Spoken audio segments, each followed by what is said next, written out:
Welcome to Calvary Church with Skip Heitzig. Did you know that about 90% of the book of Revelation either quotes or references the Old Testament? From the beginning, the Lord communicated a great deal about the future to his people.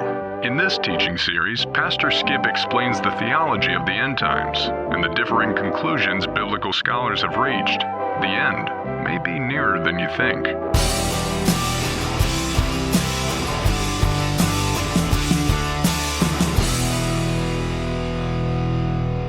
Welcome, Doubts Allouders. For this episode, Andrew is going to dive back into the book of Daniel, as we did back in episode 44, but going deeper still. The background we can talk about. How are you feeling about this, Andrew?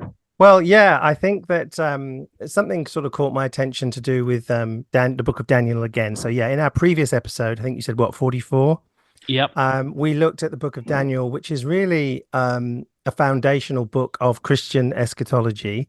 So, Francis, can you remember what that word was? What, eschatology? It's about the end of the world, is that right? That's right. End of end times, end things.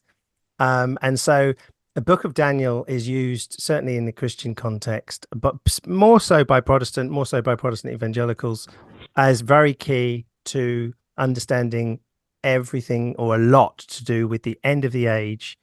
Words like the apocalypse comes up, of book of Revelation, the mini apocalypse, as it's called in the Gospel of Mark, copied over into Luke and Matthew in their own way. These things are all about the end of the age, and then talking, I suppose, in a bigger picture in Christian thought, is the end of the world in some sense. And we've seen in previous other episodes about the timing of that having very different views within Christianity. And so with Daniel's 70 weeks prophecy, that's really what we want to focus on this episode.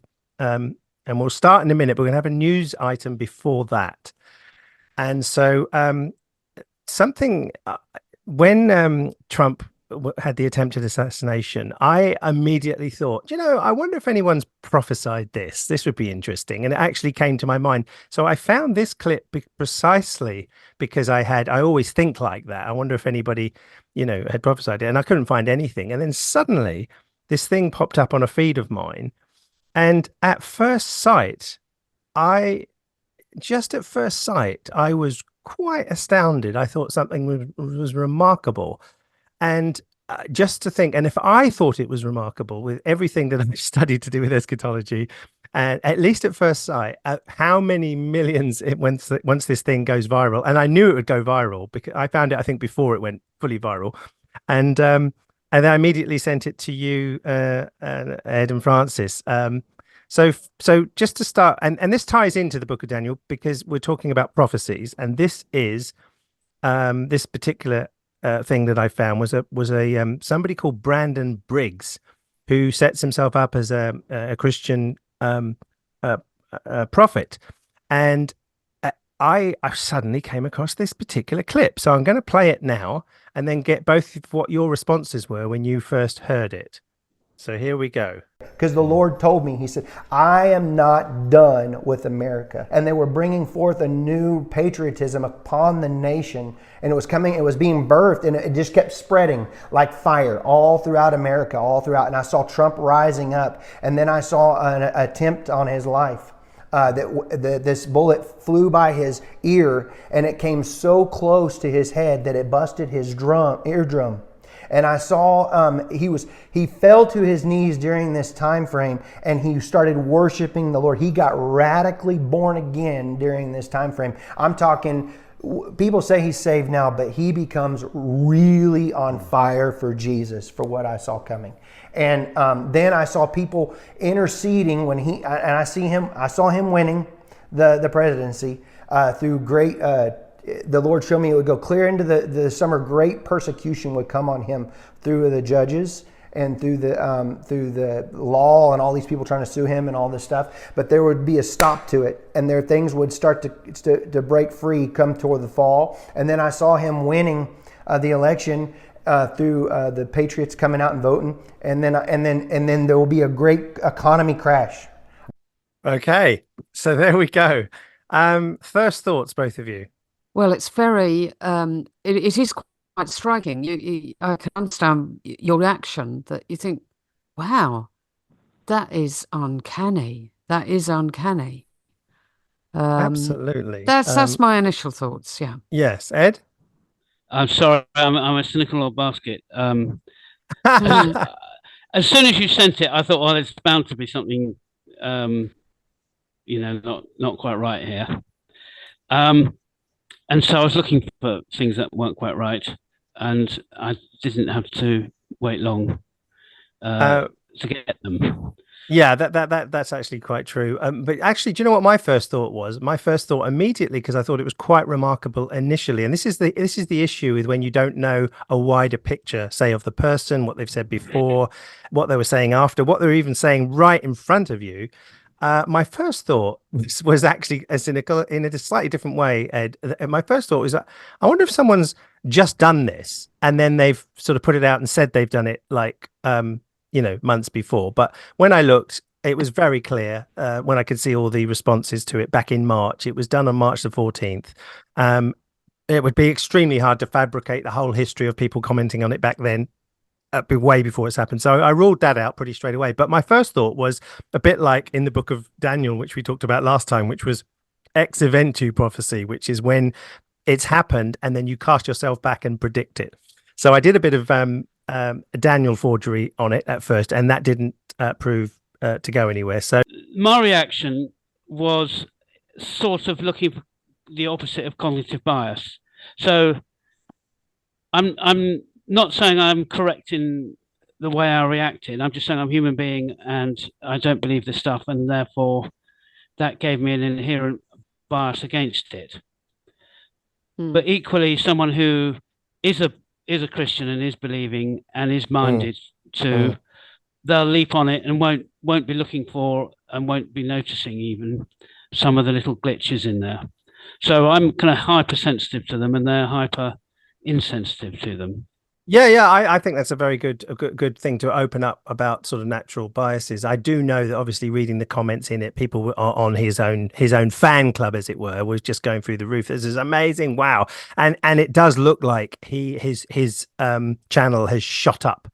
Like people have gone, oh my gosh, if this is right, then maybe all these other things might be right. Maybe this guy is, from the Christian point of view, hearing from God about stuff, but it does raise a multitude of questions even anyway about the nature of God and foreknowledge and what's the point of predicting something. And anyway, I mean, what help was it? It's being talked about after it is made before the event, but it's only being talked about after the event in any significant way, which is also interesting. Mark Goodacre says that about the predictions you mentioned of Mark. Oh, the two towers. No. Well, he uses the two towers as an example, but his main point is that Mark, we call it the Olivet discourse, don't we? This little bit of mini apocalypse you were talking about, that where Jesus was predicting the destruction of the temple. And if Jesus hadn't mentioned anything like that, then it wouldn't be in the scriptures. If he had mentioned it and it hadn't happened, it wouldn't be in the scriptures. So Mark says it's in the scriptures because it's happened, and that's how he dates the scriptures after. Sorry, the Gospels after the event.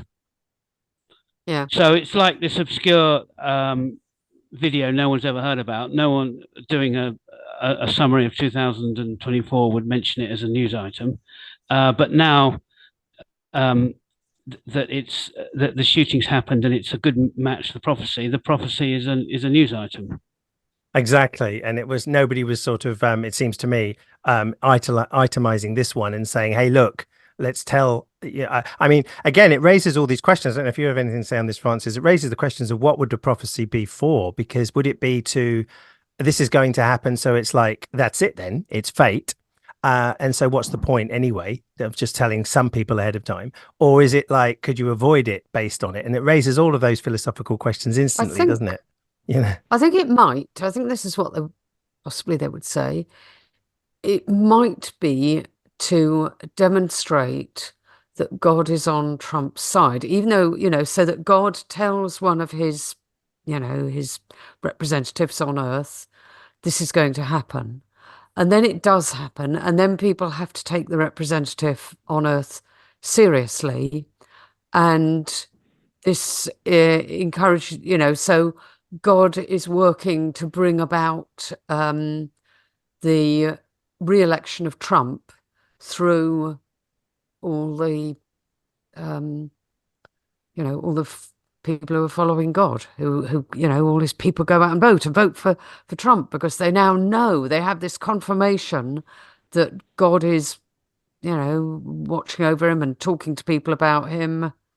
Do you Well, think I mean, that's certainly his assassination attempt has absolutely skyrocketed his voting potential in the way it all worked yes, out, rather than this prophecy.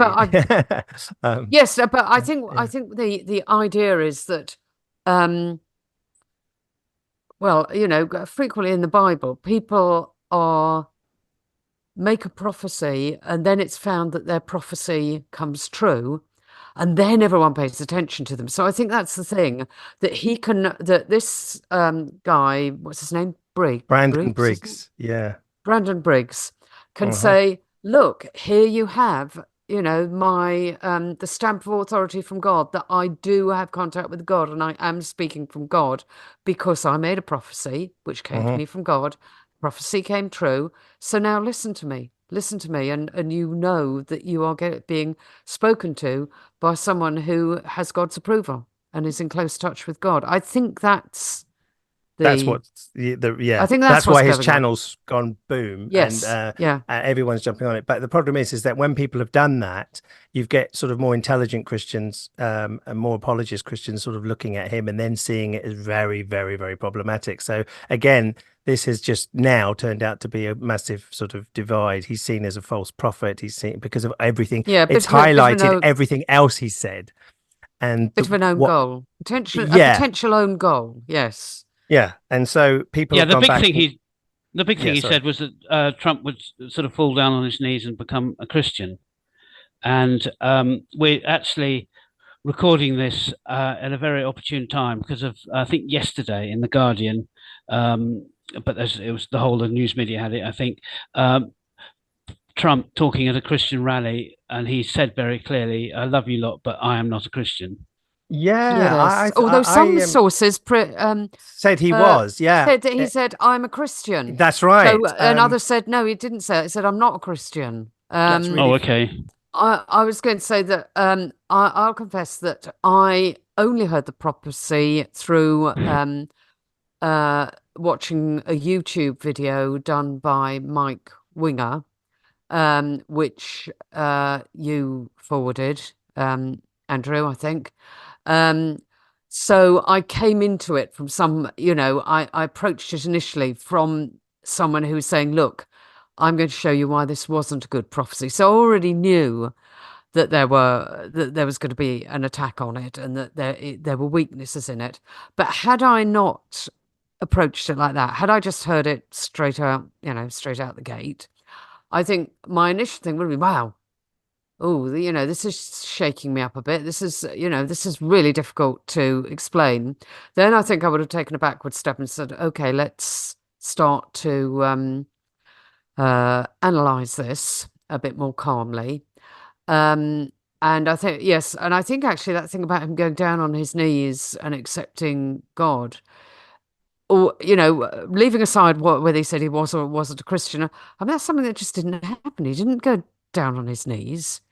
The whole point about it was he was very much up on his feet. He was taken to the ground by the security people, but then he got up and he was defiant. And, there was no being on his knees. That just didn't come into it. And I think for me, that would have been one of the first things that I'd have started to think, And then the other thing is the eardrum, obviously. Then the eardrum. He said the eardrum. I mean, I can give a lenience to the thing when he said down on his knees because having watched loads of other of his stuff, he uses the frame in this time frame, not to mean like instantly, but in the time frame of this whole prophecy.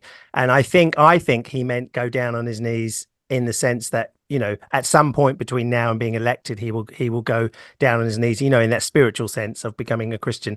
It just so happened to coincide with the fact that he physically did go down on his knees. But I don't think he was actually referring to that. But this is the thing with prophecies, by the way, as we'll look at when we're getting into Daniel, how people can actually even read the very words very differently.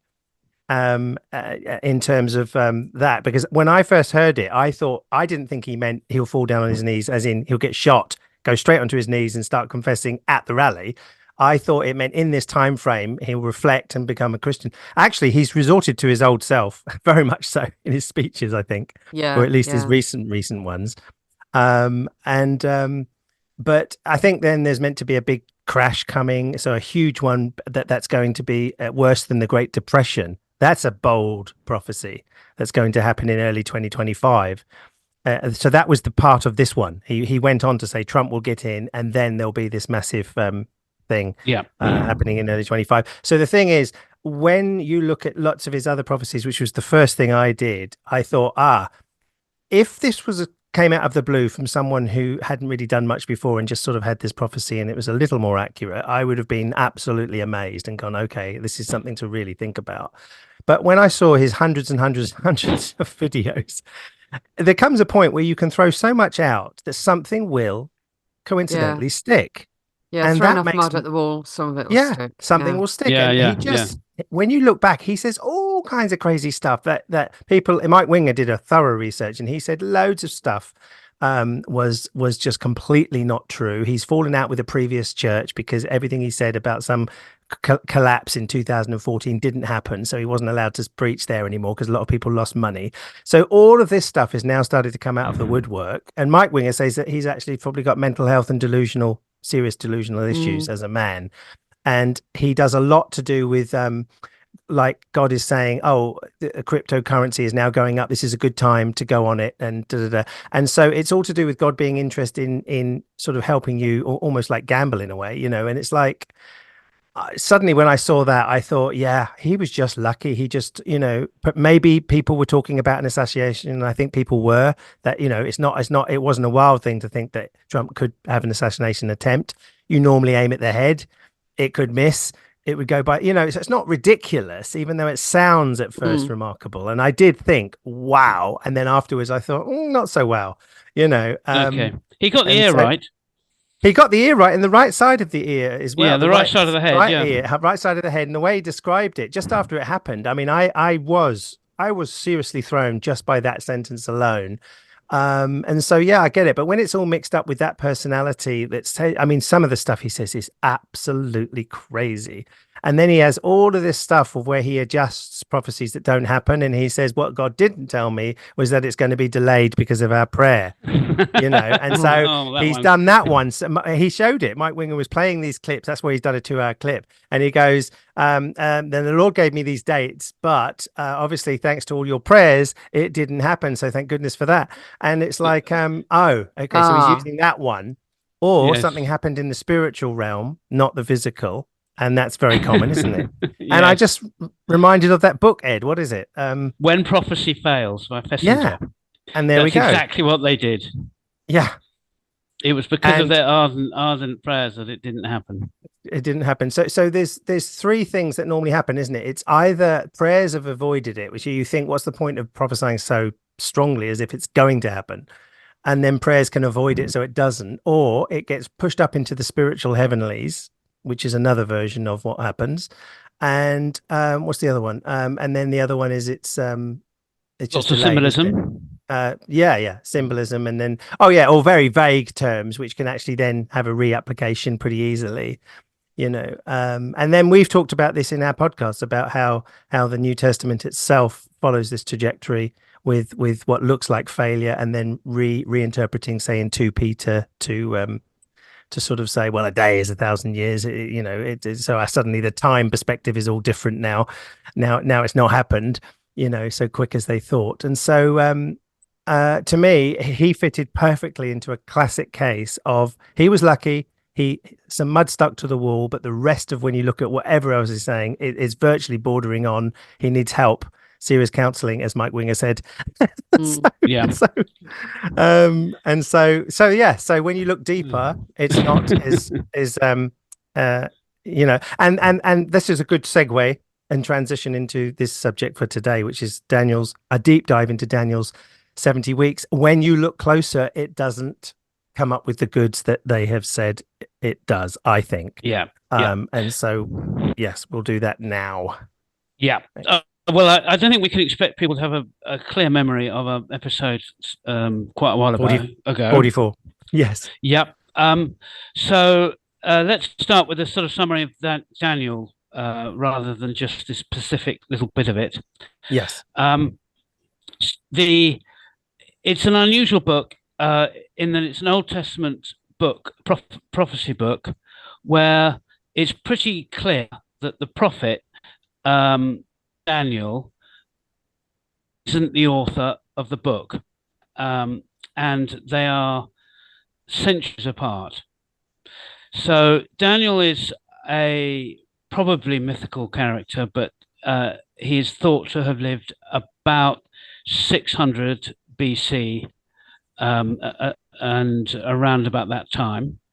And the book of Daniel has about him, written as if by Daniel, and he's in the court of King Nebuchadnezzar and taken in exile from Jerusalem in about 605 BCE. And the evidence in the book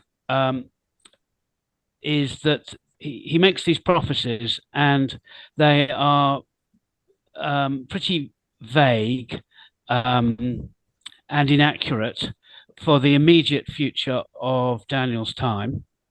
People like Darius the Mede turning up as a character, and which isn't correct, and various people's kings being children, sons of the kings, and it was really vice versa, and those kind of mistakes. So those mistakes are for the 100 years or so after this purported Daniel lived. But then suddenly these prophecies get really accurate around about 180 to 170 BCE. And they then suddenly get incredibly inaccurate, not just inaccurate, just completely wrong, just unrelated to the truth, around about, I think, 164 BCE. 164, yeah. So that makes people date the book around about 164 BCE. And then that's corroborated. What's it called? Corroborated. I got there. With things like the language in the book. There's bits of Greek, particularly on musical instruments, which is an anachronism for 400 years or more earlier. So that's the kind of basic message we spent most of the time unpicking and concluding when we did episode 44. But we did talk about some of the specific prophecies, especially the 70 weeks one that you want to talk about. And I suggest we just, from a clean piece of paper on the 70 weeks, rather than assuming any memory of it from the previous episode. Yeah, fair enough. I also, just in addition to what you were saying about the Book of Daniel, that one of the strongest arguments for its 2nd century, at least compilation and writing of those latter prophecies, that's chapters 8, 9, 10, 11, 12. It's the genre of apocalyptic literature where sort of an angel comes out and gives sort of figures of beasts and then sort of maybe clarifies what those beasts and horns refer to. That kind of language of highly symbolic stuff as sort of prophetic stuff that's going on was proliferated in the 2nd century BC. It was just not around before that. And so Daniel, maybe Book of Enoch, was sort of like the first of these in that 2nd century. It would be strikingly odd for something of that nature that was flourishing all over the place in the 2nd century BC to have this one odd one in this 6th century. Now, some people the fundamentalists would probably say, well, this is the pristine, true one. Of course, all the others are fake, but you would have probably thought there might have been a 4th, 5th century, 3rd century ones all the way. Suddenly to have this gap and then boom in the 2nd century is much more unlikely, I would say, than the whole thing forms part of the common form of literature.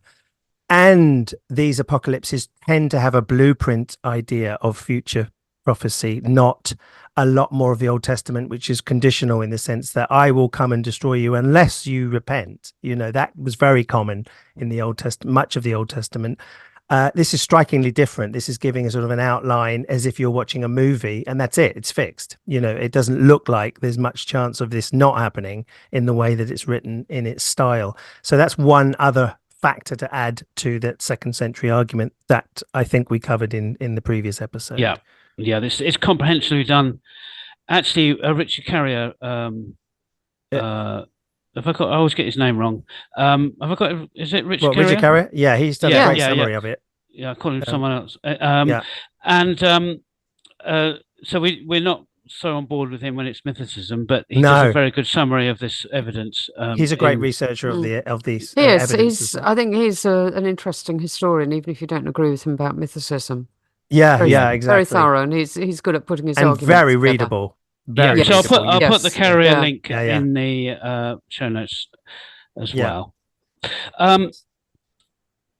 Now, with that in mind, can I read this quote you gave us from a Christian blog, Andrew? Yes. Because it sort of sums up, I think, where we're likely to be going. Yeah. So this Christian blogger says, I've read many commentaries which take the position that Daniel was written about 160 to 150 BCE. The reason they believe this is not because the evidence points in that direction. The reason they believe this is because they do not believe in biblical inspiration. Here's the bottom line. The nature of prophecies in Daniel 8 and Daniel 11 are so incredibly precise and specific that even the hardened skeptic has to admit that if Daniel was written before the desolation of the temple and under Andronicus Epiphanes in 167 to 164 BC, then that would be clear evidence of supernatural inspiration. Yeah, and that's what I've heard a lot of people over the years tell me that, and that's why I wanted to do this, because this is used for that argument, which is like, oh my gosh, and it would do, wouldn't it, if all the evidence pointed to a 6th century writing, and that was established just on all kinds of the way we establish when things are written, and then it applied to these incredible details in the 2nd century BC, 400 years ahead. Wouldn't that be something for us all to contemplate? Yeah. You'd go, wow. And it wouldn't necessarily mean a conclusion of Christianity is true because what form of Christianity then would be the question, if true at all. But at least you would have to say, wow, that is amazing. How is that done? And maybe the simplest thing would be some kind of something knows the future, and it raises all that issue. But it doesn't actually work out that way in the end, because of as we covered in the last episode, because of this sort of the early parts of Daniel are pretty vague and seriously wrong on some historical points, incredibly right in a 10-year span in the 2nd century, which is odd to have that focal point being totally right, and then it's going off again. So that particular frame up isn't quite the same as supernatural knowledge, because you would have thought it would have been just as accurate in the past and just as accurate at the end. And so the whole thing would be accurate, presumably, if supernatural forces were part of it. But that's just to clarify anyone just sort of stumbling across this.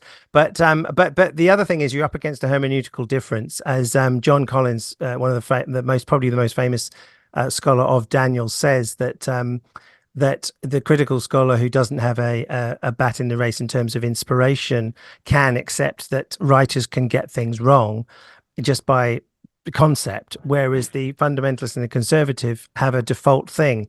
It cannot be wrong, and therefore you have to go somewhere else, which is presumably when the end of Daniel is perceived to go wrong by the critical sort of historian, they say no, it just wasn't talking about that, it's talking about something in the future. So anything that there isn't a failure, and we've seen this before in the preterist discussions that we've had in the podcast. We've seen this before. When something doesn't happen, it's not because it failed, it's because it hasn't happened yet. and that's their argument. But I will show a bit later why that seems to be so problematic, even with Daniel, to make that case. Okay, but before we start, and actually perhaps start with reading this very short passage of prophecy of Daniel 9, just take a listen to this. Let's suppose you were talking to a person that was an unbeliever.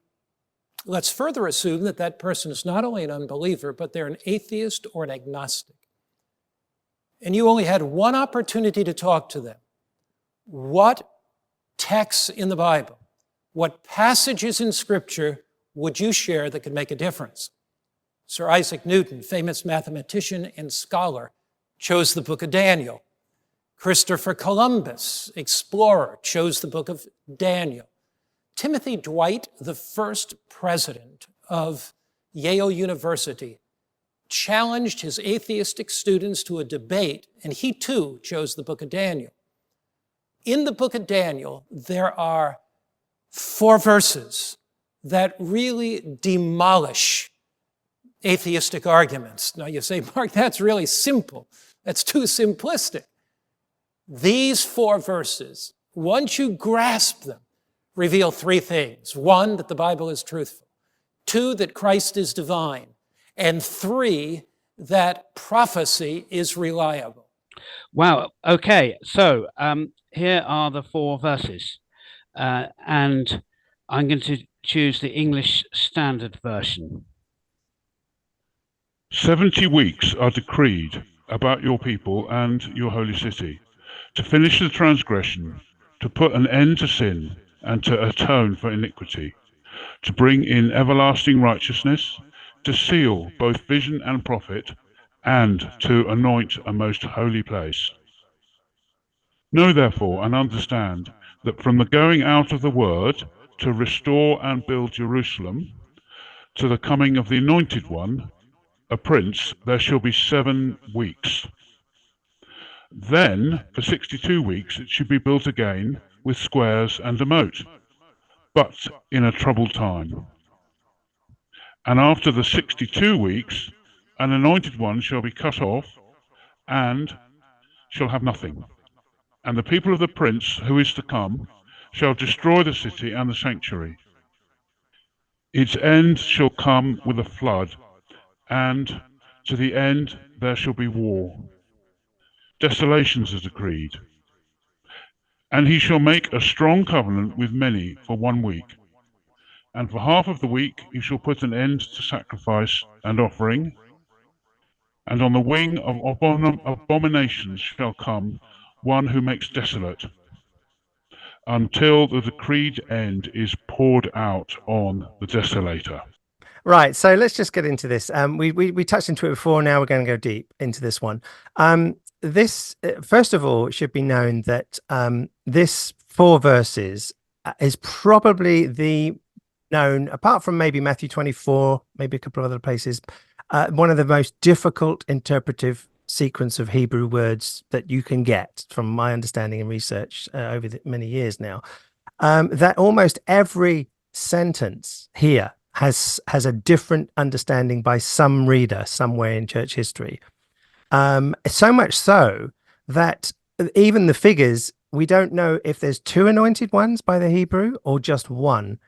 It's argued that the anointed one that's cut off is Jesus, but the prince who is to come that shall destroy the city, or the one who makes a covenant for half a week, some argue the traditional view of Christianity is that it's Jesus, and the dispensationalist view, the more sort of fundamentalist, slightly different way of looking at the Bible, sees it as the Antichrist. So you've actually got in this passage a figure that is in one view the Antichrist and in one view Jesus the Christ.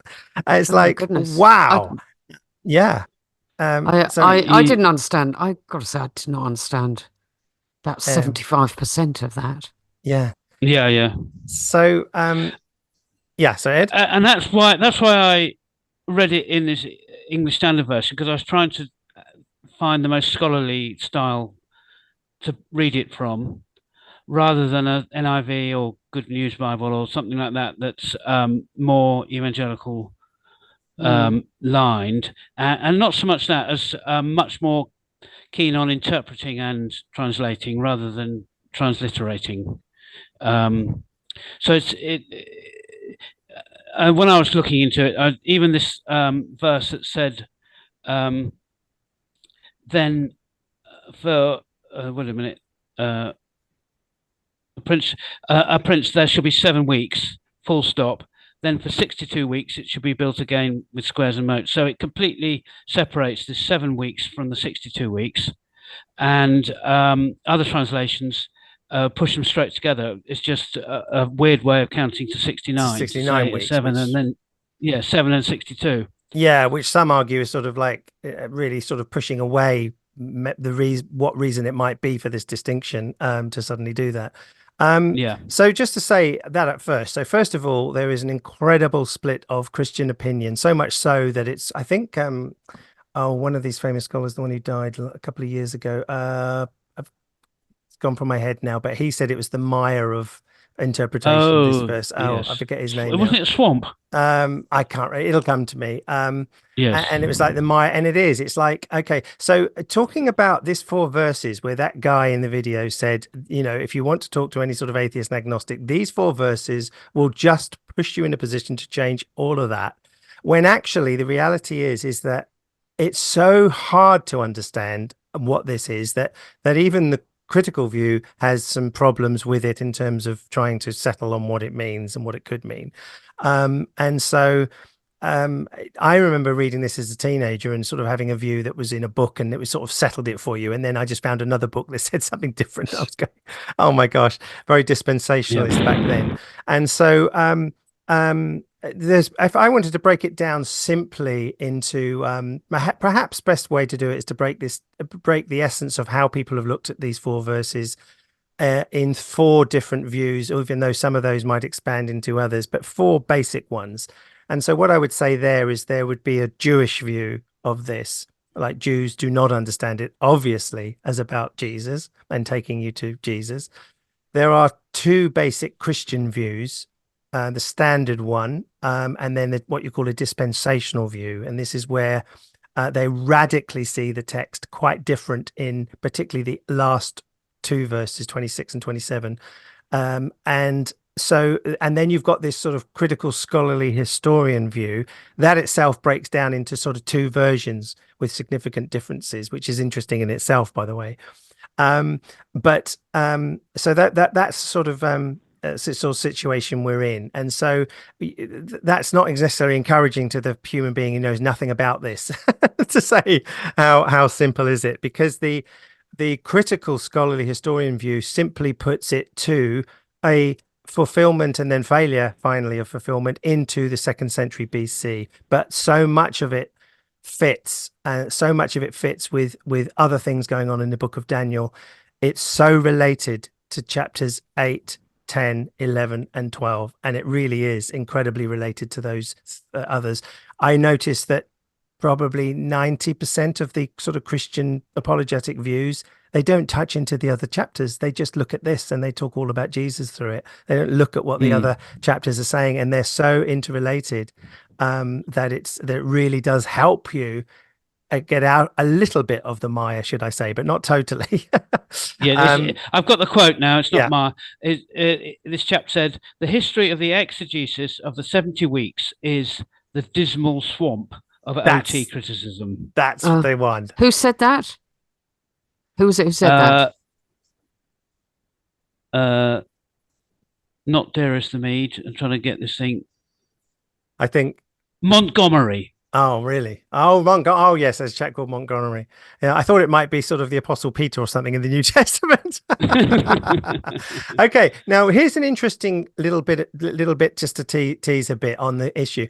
It's so interesting that obviously when you read, say, verse 24, you cannot help, if you've been brought up in the Christian church, to see Jesus all over it. And I get that. We can see that with Isaiah 53. If you're saturated in Christ, so to speak, in the church, and then you start reading these verses because you've just grown up like that, you cannot help see, for example, when it says, to put an end to sin and to atone for iniquity and bring in everlasting righteousness. And you go, oh my gosh, from a Christian point of view, this has to be Jesus. And so that's where people start. And what's interesting, though, is that both Christian views, traditional views, put the prince who is cut off, the anointed one who's cut off, as Jesus. They both do that. But what is fascinating is that nowhere in the New Testament is it used as an argument. Not Paul is talking about the crucifixion all over the place and never mentions at all Daniel 9 as predicting Jesus to come in AD 32 or something. No, Daniel 9 is reflected, but it's not reflected in the context of Jesus coming and being crucified. As this is being used by Christians to say, look, this predicted Jesus dying on the cross for all of our sins. And nobody in the New Testament uses it. So what would you say to that, either of you?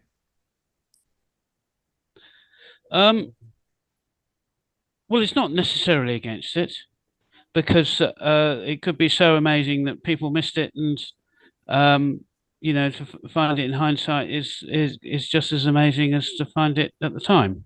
Oh, I see what you mean. Except that in the New Testament, they do use all kinds of other things to talk about Jesus, like Jeremiah and little, obviously the Psalms and everything else. So you would have thought that rather than the New Testament saying something like, what good things will come out of Nazareth, you should say, well, Daniel 9, and we get the Jesus coming. Matter of fact, some people actually put it to the day. They work out scenarios to get Jesus coming into Jerusalem on the donkey to the day, or at least dying on the right hour on the cross.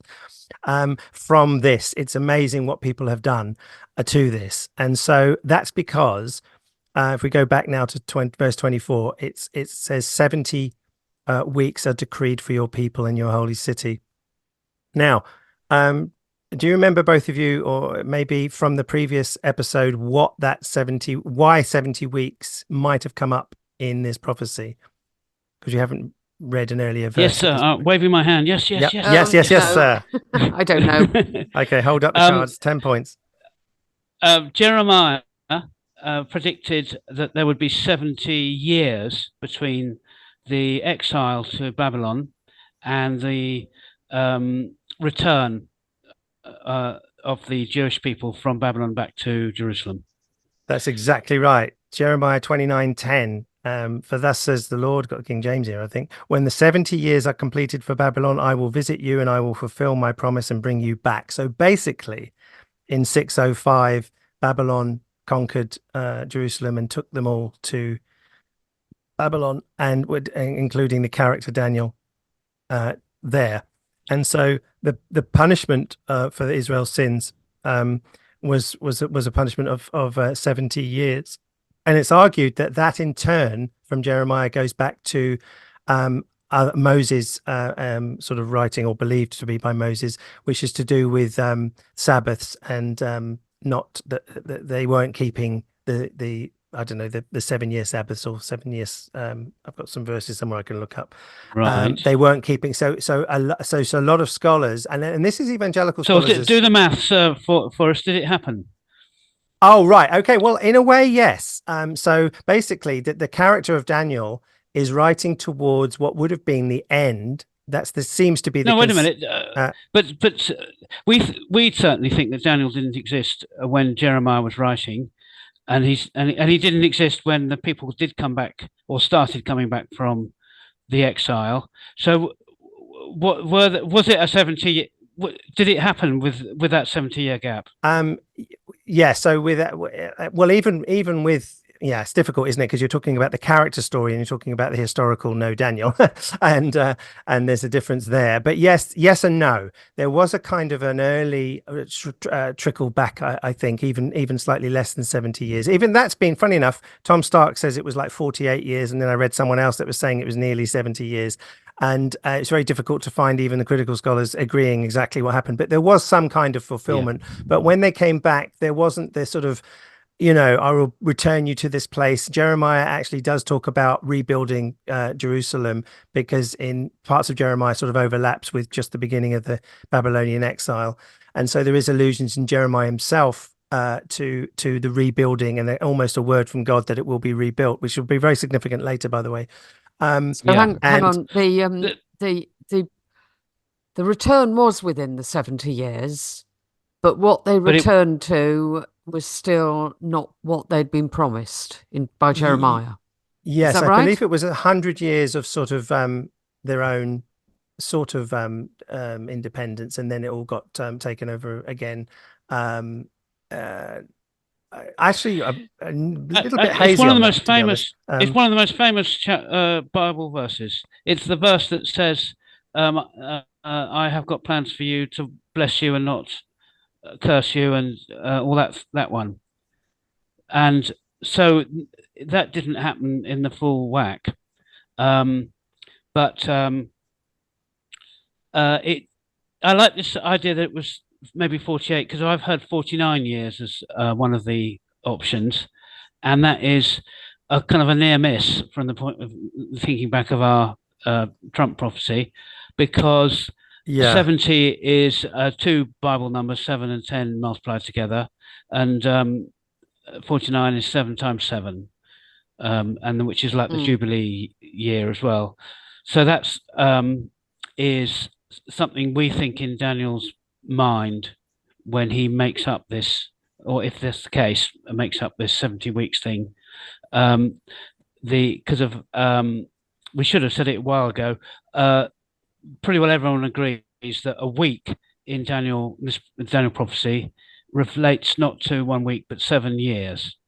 Yes, that's because the word is actually heptads. I think it's sevens rather than this is commonly used, I think, for weeks, but it's more like it's argued it's more like the word dozen, and it's a dozen what, and so it's funny enough, it's one of the things that I've seen no disagreement of anywhere ever on the fact that it's well, except one thing I told you about last week. That was the first time ever, but other than that, everybody says it's years.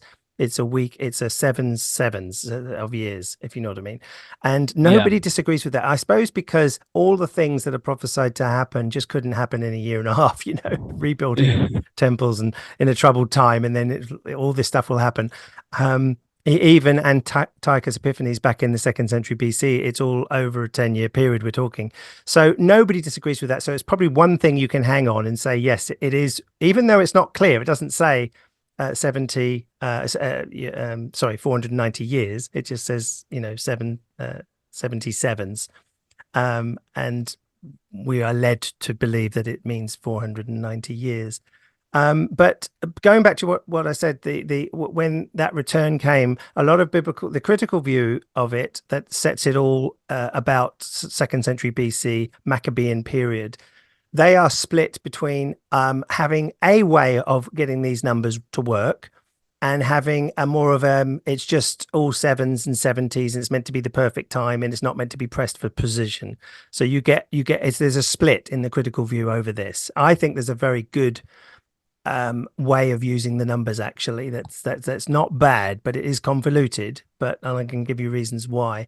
But other than that, people say 7 times 7, 70s and everything. It's all to do with in Leviticus, I believe that if you don't repent, he will punish you 7 times 7, and it's all to do with jubilees.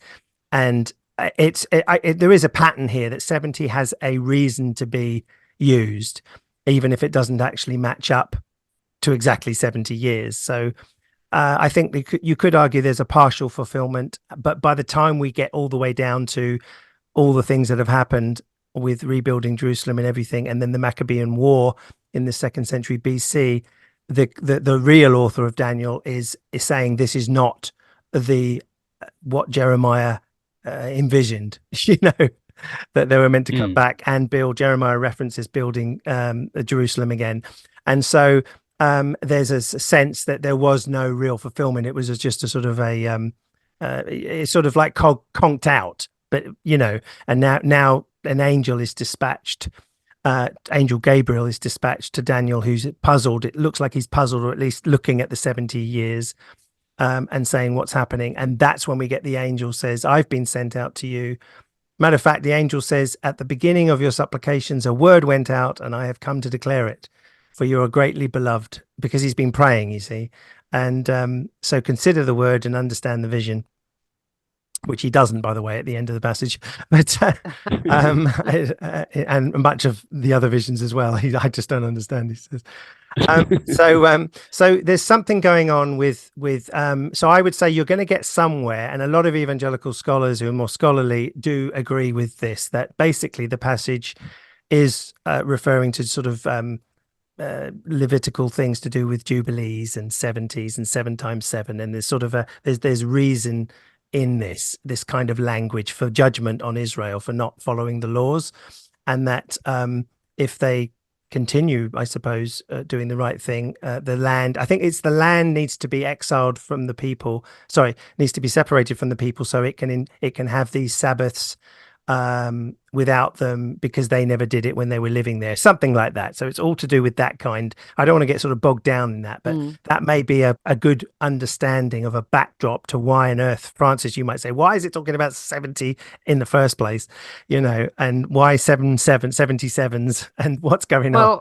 Yeah, I mean, I think it's pretty obvious if you read the Bible that 7 was a big number. I don't mean big. A completion of it was it was sort of such a constant theme that things are done in 7s. I'm starting from the days of the week, that creation of the earth and mankind. But yes, and how many times should I forgive my brother? Yes, 7 times. 7 times 7, isn't it?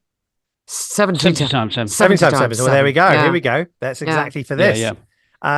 So, and therefore, I do understand the scholars that say this isn't meant for precision, because one thing is for sure, that every view, and I'm talking about the critical view as well, has to do funny business with the numbers to make it work if you're going to use them literally. And it's just that some were probably more radically wild than others. And so basically, but the only reason that the critical view, I think, probably has a better argument about fudging the numbers, as Richard Carrier says, is because the author of Daniel in the 2nd century, where things were happening in 164, 170 to 64 period, he is constrained by Daniel's 70 years prophecy. And therefore, he's got to do something with that. He can't just suddenly say, 441 years, which would have been perfect, by the way, if he said that out of the blue, because he's meant to be, this is the first time somebody in the Bible reconfigures or expands upon or goes deeper into a previous prophecy for their own time. And so once you have an author constrained by the 70, he might, Richard Carrier puts it, you have to do some gymnastics to get it to actually end up at the period he's actually talking about, to encourage the people in the Maccabean War. So that is a good argument. So it means that the fudging is done by the author, not by the interpreter, in one sense. Whereas the other fudging is done by the apologist and the Christian, general Christian view. The fudging is done to get this to point to AD 32 or something, anywhere near the crucifixion or Jesus' baptism or something. Just get us to that year. I don't care how you do it. That's the way I felt by how people do it, because none of them actually work. They're all criticized by the other view, and therefore that has a bit of weight in why each one sort of cancels the other out in terms of a judgment on it. So I've got an analogy for this. Yes. Which I've been thinking about. So one of the things I do is water engineering, and early in my career I did quite a bit with developing numerical models of various aspects of water flow, and so we had a sort of a computer code, and you do a bit of physics and you put it in, and then you have some real laboratory or field measurements or something, and you find it doesn't fit. So then you work out what sort of tweak factor you can put into the model, like the kind of roughness coefficient of this or the whatever factor of that, and you keep tweaking it about until you get a fit. And then you can say, wow, isn't this a brilliant fit? I've now got my numerical model working.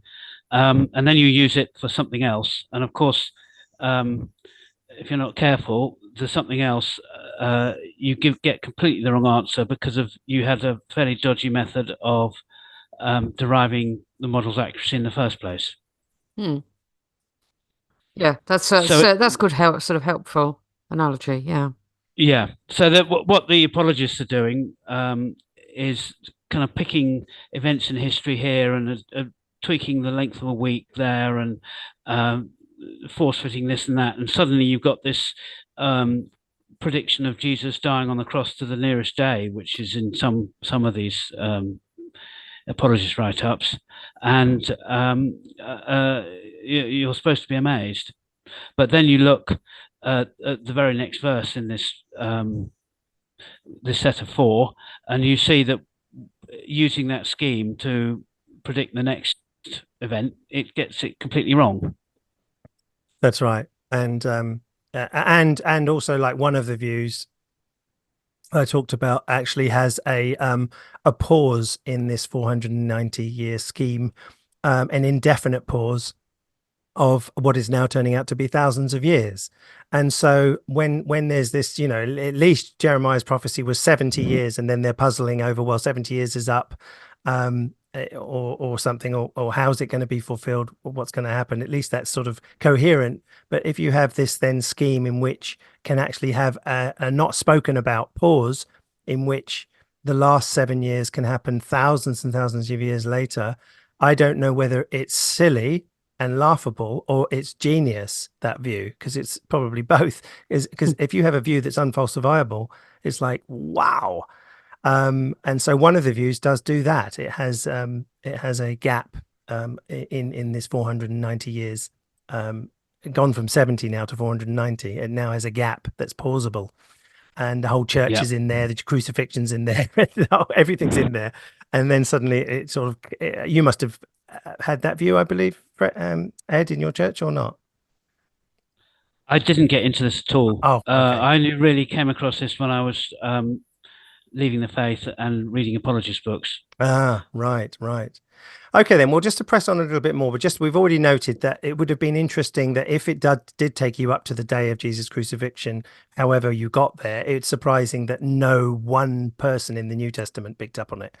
In that sense, that to me would have been like, if apologists are using it, like this guy we heard on the video, this is what you need to show. Why wouldn't that have been the top thing? Just saying, look, it's been predicted. Apparently, even Justin Martyr did all these Old Testament proofs of Christ and never used this, and so and I'm not surprised.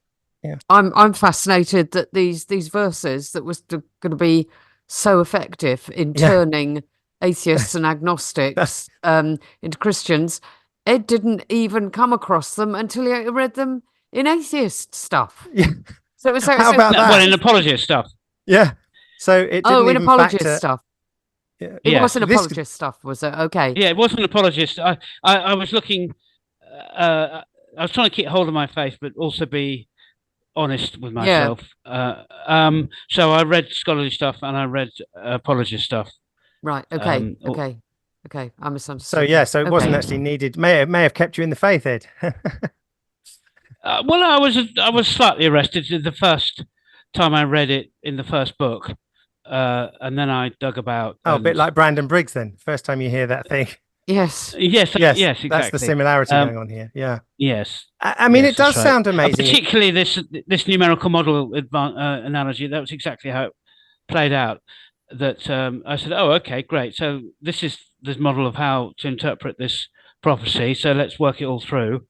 And nothing else seemed to fit, except that Jesus dying on exactly the right day. Yeah, and then because then it talks about, say, the destruction of Jerusalem and the temple didn't happen until 40 years later, and yet it's spoken about within the scheme of this 7 years. And so, at least in one reading, this is the problem. Well, I have to say this: in this reading, in that reading, in this reading, how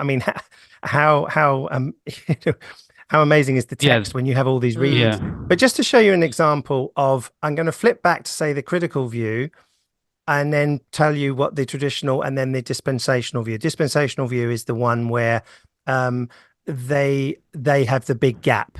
So this 69 weeks is seen to be just a straightforward, logical, consecutive 69 weeks. And then there's this pause for thousands of years that's not even in the text. And then you have this whole 7 weeks fulfilled later. That's what I was actually brought up on. The traditional Christian view is that it all actually fulfills up to Jesus being the one spoken about, not just crucified and died, but the one who makes this covenant for 7 years with Israel or something. And then that's to do with ending, I don't know, 3.5 years after that. It's a really odd one, actually, to be honest, but that's the tradition of it. And then there's the critical view. So what I'll do is I'll just go through, my computer's just flashed on and off here. Just a minute. I'll just go through reading the passage, just to go through a couple of things. So just to say that this Christocentric view, the idea that you can't help but see Jesus in it if you've been brought up in the church, comes from the 70 weeks. So let's just say 490 years are decreed for your people. That's the Jewish people and the holy city, Jerusalem, to finish the transgression, to put an end to sin, to atone for iniquity, to bring in everlasting righteousness, to seal both vision and prophet, and to anoint the most holy place. Now, surprisingly enough, almost, as a matter of fact, every single one of those points can be found in nuanced or even explicit statements in chapters 8, 10, 11, and 12. Because there is the transgression as the transgression is actually used as an understanding term for the temple as it was being desolated up to the abomination of desolation is being called the transgression, which happens over a sort of a period of 3.5 years, I think. Putting an end to sin is another allusion in one of those chapters, can't remember which one, which is putting an end to this sin of the transgression of the abomination. So in other words, it can be related to exactly what's gone on in the temple, which is in 1st and 2nd Maccabees, all detailed, incredibly detailed to what happened in the 2nd century BC. And to bring in everlasting righteousness, some scholars argue that that is referring to in Daniel chapter 8, when it talks about the desolation of the sanctuary or the temple, and then it says after 3.5 years it's going to be made right. In other words, the sacrifices can now be restarted, and that's, in a Jewish vision, is an everlasting sort of situation like in Ezekiel. And to seal both vision and prophet is actually used several times in Daniel itself, that this prophecy is to be sealed. Now here's a dead giveaway, if there ever was one. Daniel is told to seal the vision because it's meant for the end of days, for the end time, and therefore to keep it secret. That's another reason it wasn't known in the way it's been set up. So that's why nobody ever quoted it until we get to after the Maccabean period, because in the setup of the in a sense, if you're going to put it bluntly, the forgery, it's given itself a reason not to be discovered, if you see what I mean, because it applies to the Maccabean period.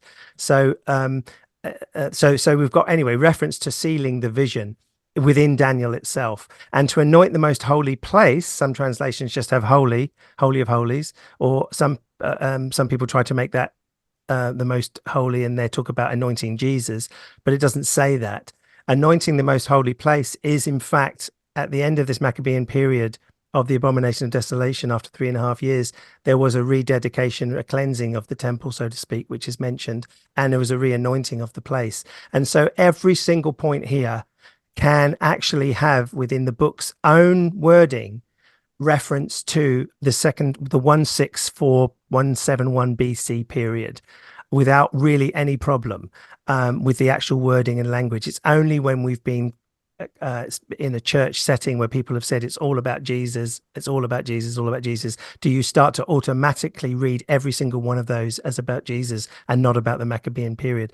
So I find that fascinating, amazingly fascinating, to be honest. Yeah. And then there's the famous thing about, where does this 490 years start? You got anything on this, Ed? I've got some interesting facts. Yeah, I did a lot on that. Oh, good, because I've done a lot as well. So, okay. Francis, listen up. We're both going to go. Okay. Okay. Take it away, Ed. Let me get the file up. I might have something quite different to what you're going to say, Ed, isn't it? Okay. Yeah. So, possible starting dates for the the starting gun of these 70 weeks. We don't want possible. We want certain dates, don't we? Yes. That's right. One is sort of 605 BC ish, which is the start of the exile, and I can't think how that is a could be, but that has been discussed. Something that makes more sense to me is the actual time that this purported event of Angel Gabriel coming to Daniel is pronounced. So that wouldn't be, we wouldn't have a date to fit that by, but it would be something like 580, 590, 600 BC. And the reason people think that is because the very verse before the four I read out, Daniel 9:23, says, as soon as you began to pray, a word went out, which I've come to tell you. So that is not just from nothing. That is the reason why that is considered to be, and I assume it's the exact same language as the word went out in that verse, as the word went out in the verse that gives the starting date. The next one is it's 5, 8, 6, or 7, which wait a minute. No, that's just a background date. Sorry. 538 is the next date. Yep. And that is a clear, this is something that does make sense because of the Persian king, Cyrus the Great, did make a very well-known in history decree about people returning to their cities. And the Bible reports it as well and makes it about the Jews particularly going back, being sent back or allowed to go back to Jerusalem. So it is a real thing in history. It is a real pronouncement from the emperor or king of Persian king, and it does involve the people going back to Jerusalem. It does have a problem, which I will get to. The next date is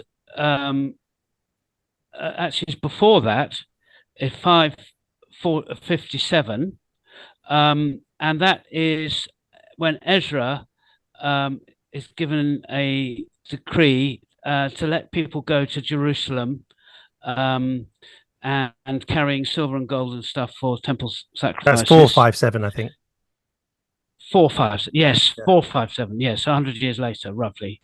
Yes, I was wondering why I got that wrong. And this one is not a decree, it's a letter.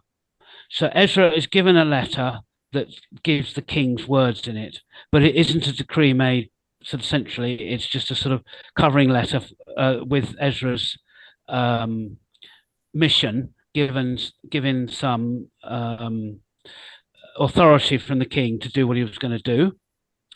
The next one is fairly soon after, 445 or 444, and that is for Nehemiah to do the same kind of thing. Has a letter of support from Artaxerxes I in his venture. So it's sort of not quite a decree, but it does. This is the only one that really hits it on the nail. It's a decree to rebuild Jerusalem. Nehemiah goes back to rebuild Jerusalem, and if you read the verse in these 4 verses of the 70 weeks, it says.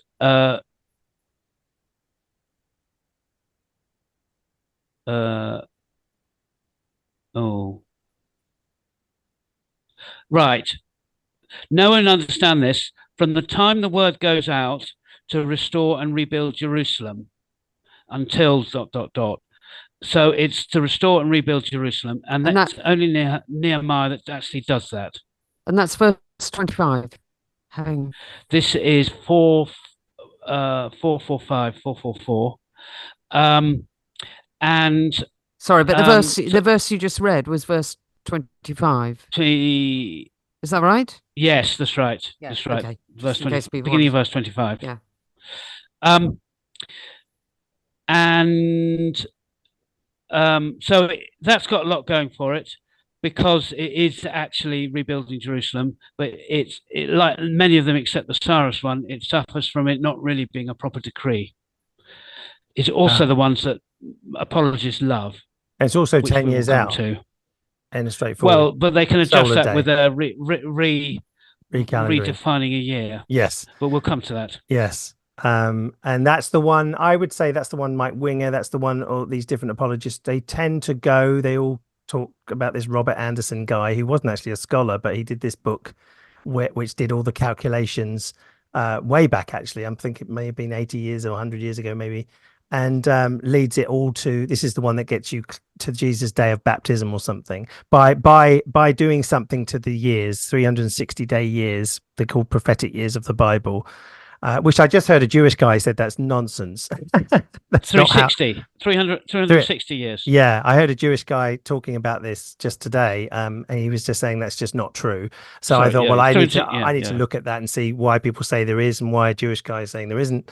But they do their own thing as well. The Jewish view does their own thing to get it up to AD 70 with the temple coming down, and then the Christian do it to get it earlier, to get it to Jesus' crucifixion. And yet still have to sort of discuss why AD 70 is relevant, even if it's outside of the purview of the last 7 years, if you see what I mean. Yes. So carry on then, Ed. That was your so those are the dates in history that matter, and then there's the feeling that the whole thing is symbolism. Yes. And it's a fool's errand. This is Christian view. It's a fool's errand to try and fix it to dates in history. Yeah, which might have been, it's interesting, isn't it, that the no New Testament again person built up on this kind of idea, but people have ever since, of course.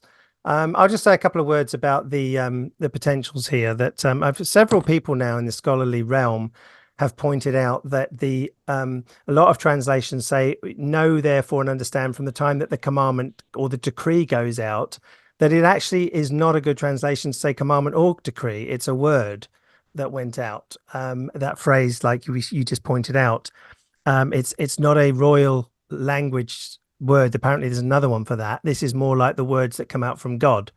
Or it could be through an angel, but a word like it says at the beginning of your supplications, a word went out, and then later it goes, at the time the word went out to restore and build Jerusalem. That's interesting because that lends itself to the idea that either this word that went out from the angel Gabriel was a sort of a heavenly word that it's going to be rebuilt, or even Jeremiah himself, when a word came to him, I think in Jeremiah 30 it says, Jerusalem will be rebuilt from its heaps. And that's Jeremiah 30, right after Jeremiah 29, where it talks about the 70 years. So if that's the case, then these decrees or not decrees that you've just done, they all don't work with the numbers anyway, in a straightforward way. Then maybe is there some relevance to it actually starting with Jeremiah?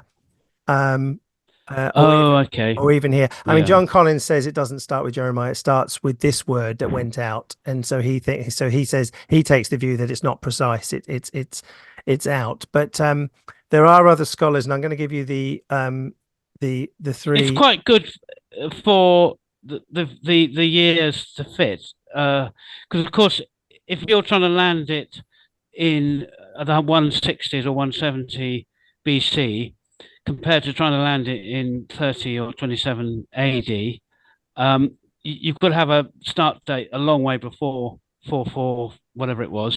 Oh, way before. And there is yes, some fascinating things here. Obviously, the 44 date for evangelicals takes you to AD 39 in a straightforward sense. So then they do their meandering and jiggling about to get it to AD 32.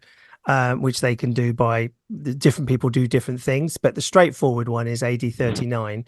If you did it by Cyrus decree, I think it's like a 50 BC, so we're sort of 70 years out, if you did it by one of the others. Now, here's something that I think is rather remarkable in a convoluted sense, but it still is remarkable, that if you don't necessarily. And if the author of Daniel was constrained by the sevens, he can't get out of that, because he's not wanting. He can't give a new prophecy. They weren't even giving prophecies in the 2nd century, so he's got to disguise it as a 6th century prophecy. But then he can't necessarily mean that Jeremiah failed either. So if he's constrained by the 70s, so we now get 70 times 7. It makes an awful lot of sense that, in fact, it starts when the 70 years started. Do you see what I mean? Because if you're now timesing it, at least the start point would be the same. What is maybe odd is that if he's reconfiguring the 70 years, but then starting in 44 BC, and the original 70 years started in 605 BC, then it's actually a very separate thing. It's not, which you could argue, somebody could argue that probably, but most scholars of the critical sense say that this is a reconfiguring of the 70 years. So therefore the start point would be with Jeremiah. Now, the interesting thing is that if you take this is the convoluted, but also a remarkable thing. If you take the 62 weeks on its own from 605, it takes you to 171, where everything was happening, where this Onias the priest was killed. This is the one they say is cut off at the end of 62 weeks. Another argument is that it doesn't say 7 sevens and 62 sevens, and after the 69 weeks the anointed one's cut off. It says after the 62 weeks. That's led some people to think that the author is actually having non-consecutive times, so that the 62 weeks starts with Jeremiah, and the 49 in some views starts and goes down to Cyrus, and the 62 goes down to the next anointed, and so therefore it's a little bit convoluted. But if that's what the author was constrained to do something with the 70 and yet still get it to 171, it's brilliant. So this is what you were talking about, that the jiggery pokery is it's the jiggery pokery of the author, not necessarily the interpreter, although the interpreter, like others say, well, no, it's not precise, so it's just so I actually quite like this, because why didn't he just say there shall be first of all 490 years straight, and then just say, there's key things happening. He breaks it up into 7, 62, and then 7. So now the dispensationalists shouldn't have any problem and laugh at that, because what they do is they pause, like I said, for thousands of years, the 69 weeks, and then have a floating 7 for the future somewhere, way off. Could be way off from now even, although they're always saying it's imminent. So if they can break it up, then maybe someone like the author of Daniel could also do, okay, I'm stuck now. 490 years gets me way further than down the line from all the events happening in the Maccabean period. But what if the 49 and the 62 weren't consecutive? That's pretty amazing, because 49 does fit some scenarios if it's concurrent with the 62 weeks. It fits, I believe, Cyrus coming from 605, and it also fits, I think, Cyrus starting the rebuilding to some other anointed one or something. So yes, it fit. The 49 is the length of the exile. Yes, and which helps. I think it helps. So, but then you could say, well, you're just finding it. So at the end of the day, if you're going to be cynical, you could say every view simply picks up this template and tries to drop it on something to fit. And I think that there's a good case that the author was trying to do that himself.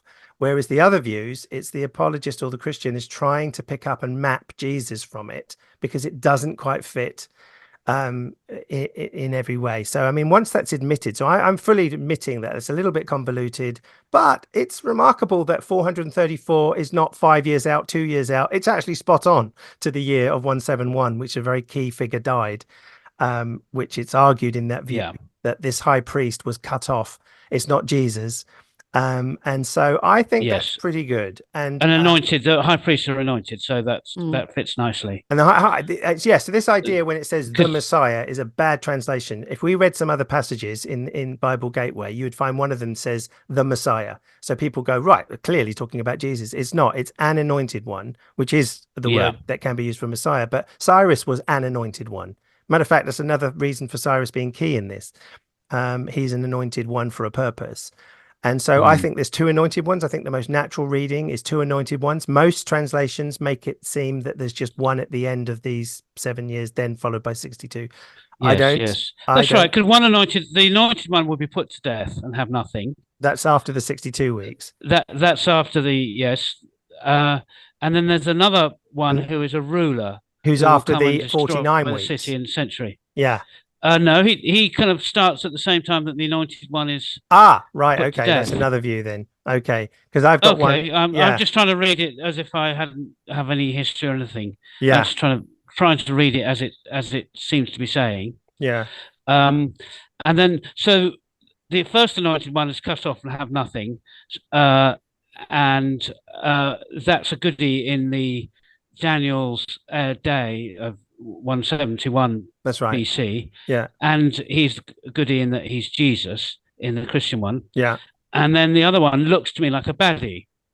Yeah. And he will come and destroy the city and century. He's the one who will set up the abomination that causes desolation, which Matthew and Mark pick up on as a part of the awfulness of the Romans destroying Jerusalem in AD 70. So it feels to me like he's through and through a baddie, but in some Christian interpretations, he's also the anointed one and sort of Jesus. Yeah, some people make all that character at the end Jesus and say that he's the one with the people that come to destroy the city, because it's argued that Jerusalem is destroyed ultimately, even if it's through Titus, it's from Jesus' judgment. Yeah. And yes. And therefore, and then he does the one, he's cut off. He's also the one that makes a strong covenant with many for the 1 week. And they say that's the covenant of the new covenant. Do you know what I mean? Now, these terms, just like the other ones back up there with put end to sin, they all sound Jesus-like, except that in the Bible, in the New Testament, it talks about an everlasting covenant, not 7 years. And putting a stop to sacrifice could theologically be true, but it certainly wasn't physically true until AD 70. And so, but they say, well, the reason AD 70 came was a sort of a lagging response to Jesus, you know, so it's basically been Christianized, but it isn't actually in the text, if you see what I mean. I'm assuming that the Jews themselves don't read this as a messianic text. Not at all. No. And neither do they see it as the Maccabean period, generally speaking. They see it, they put it all to Titus and AD 70. So they have their own gymnastics and convoluted ways of making the 490 years land, I believe, from the research I've done so far, around about AD 70. And they always have a go at the Christian people for saying, you know, you can't land this last seven, you can't land Jesus' crucifixion, and then it's meant to have this next 7 years that have nothing to do with 40 years later.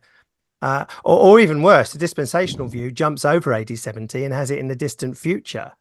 And I was trying to find this quote. The abomination that causes desolation isn't, for those Christians, isn't the Romans destroying the temple. No, and this is the thing. When I was young, I was brought up on this view. So the idea that some more sophisticated Christians will use AD 70 and Titus as another type. So they'll start off with Antiochus Epiphanes in 167 with the abomination of desolation, and all that happened in 1 Maccabees. They'll say, yeah, that happened, but that's a type of the one to come. When it all happened in AD 70, that's a type of the one to come. And so basically that view, which hangs with 2,000-year gap, to me, it's genius, but it's also ridiculous, because it has to expect a rebuilt temple, a new Rome. I've got this quote somewhere in a book that says how ridiculous it is for this to happen. You've got to have, in other words, because it simply says he will make an end to sacrifice. This is the Antichrist this time in the future. You've got to have a temple to have sacrifices. Therefore, you've got to have a Jerusalem and a temple. You've got to then have Rome. And again, in our future, in order to make this one verse actually not be a failure in the past, but something that can happen in the future. To me, that's the height of ridiculousness, to expect a complete revival of everything. So you've got a mirror image of old Rome or even old Greek Antiochus, all to make it save face from failure, which to me the most obvious thing is it didn't happen, and that's just being honest. Well, I think we're going to be taxing our listeners' patience. We are. We have already. I think you're right. So, is there anything else you're really keen to cover? No, only I suppose just to say that this verse, for anybody listening who knows a lot about it, might find some interesting things that we've said to keep thinking about it. But the fact is, it is used. If you typed into YouTube's Daniel 70s weeks, you will not find unless you look very hard, anything about the Maccabean historical critical view, which is a consensus out there. You just won't find it, because not many people like that are doing YouTube stuff. You'll simply find apologists all over the place, either doing the view where you've got this 2,000-year gap in this 490 years so that the end bit can be fulfilled and it's not a failure, or you'll get people straining their best to make it all fulfilled in 3.5 years after Jerusalem. And so yes, what that event was, in the only one I've come across, which I think you guided me to, is a story in the middle of the book of Acts where the Holy Spirit is poured out on Gentiles. And that's like the end of God dealing with the Jews. And now, as that's all complete, he's now dealing with Gentiles. And that's the end of the 70 weeks. And isn't that amazing? Yeah, that's what I would say. And I thought, wow, that's how they do it. Actually. You're right. Yes. That's how they do it. But the thing is, I would have to say, it's like the end of Line of Duty, isn't it? I mean, I didn't know it's ever going to end, is it? I mean, the dispensationalists that I know, that's the view that doesn't take that view, just laugh at that, and just say you're messing about with words, you're trying to make it clearly wasn't fulfilled, and then they postpone it for thousands of years, and so the other lot laugh at them and say, how ridiculous. You wouldn't say, I'm going to take you on a 40-mile trip and then go for 500 miles and say yes, but the 39th we paused it. Yes. So, a circular firing squad, basically. Yeah, basically a circular firing squad on that. And so then both of them look at the critical view and say, well, they've got an anti-supernatural bias. And so everyone goes around in warfare over it. But I would say that one thing we haven't mentioned is tied into what I said. It's so related to chapter 8, 10, 11 and 12, because there it talks about all of these things. Abomination of desolation is very much linked to the time of the end. Seal up the prophecy, because it's for many days hence, if you're setting yourself in the 6th century. And it's the time of the end, and at that point, so just there's 300, it says at one point, after the abomination of desolation and I think the temple is sanctified again or cleansed or whatever, it says there'll be 300 and something days, and then there'll be the resurrection. Some will raise to a life and others to shame and contempt, it says at the end of the book of Daniel. So everybody except for full praetorists put that into our future.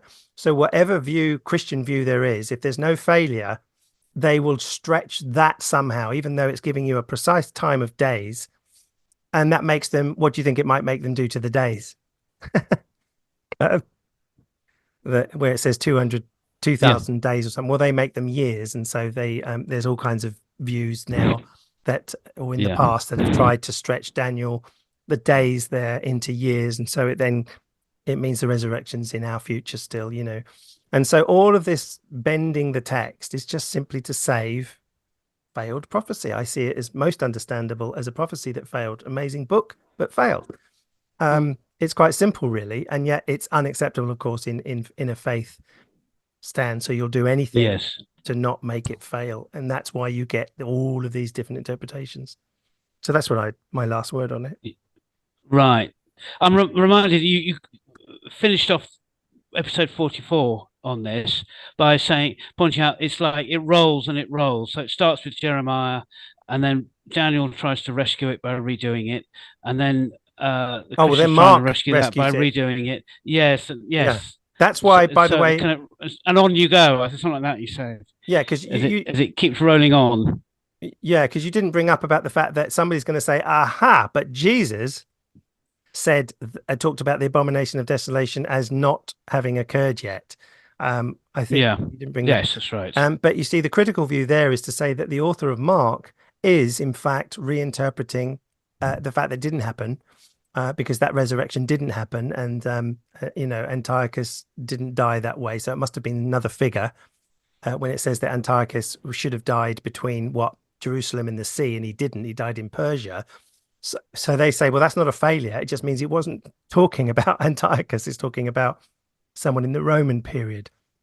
And so I forgot to mention that Ezra in the wide Catholic Bible has an angel, just like came to Daniel, comes to him and says, now Daniel didn't know this about the fourth beast, and then links the fourth beast to Rome. And so you have a clear example of someone later than Daniel reinterpreting the fourth beast not as Greece but as Rome, and suddenly we get down to the Roman period, and that's what Mark is doing, and that's what the book of Revelation is doing. But Revelation doesn't seal the prophecy to the end of days, thousands of years ahead, because it says it's going to happen then and soon and near, and it too failed. And then so every Christian onwards now has then reconfigured Revelation to fit our future, and that is the apocalyptic troubled mindset, I would say. Yes. Yeah. Rolling program. A delusional mind, I would say. A bit like back to the first guy we started with, Brandon Briggs, who prophesies all kinds of stuff. He has a delusional apocalyptic mind, and he's wrong, and it fails most of the time, except for this one bit. Okay. So there we go. Yep, I like it. Okay, so until next time, I have been Andrew, your host. And I've been Francis. And I've been Ed. Bye. Bye.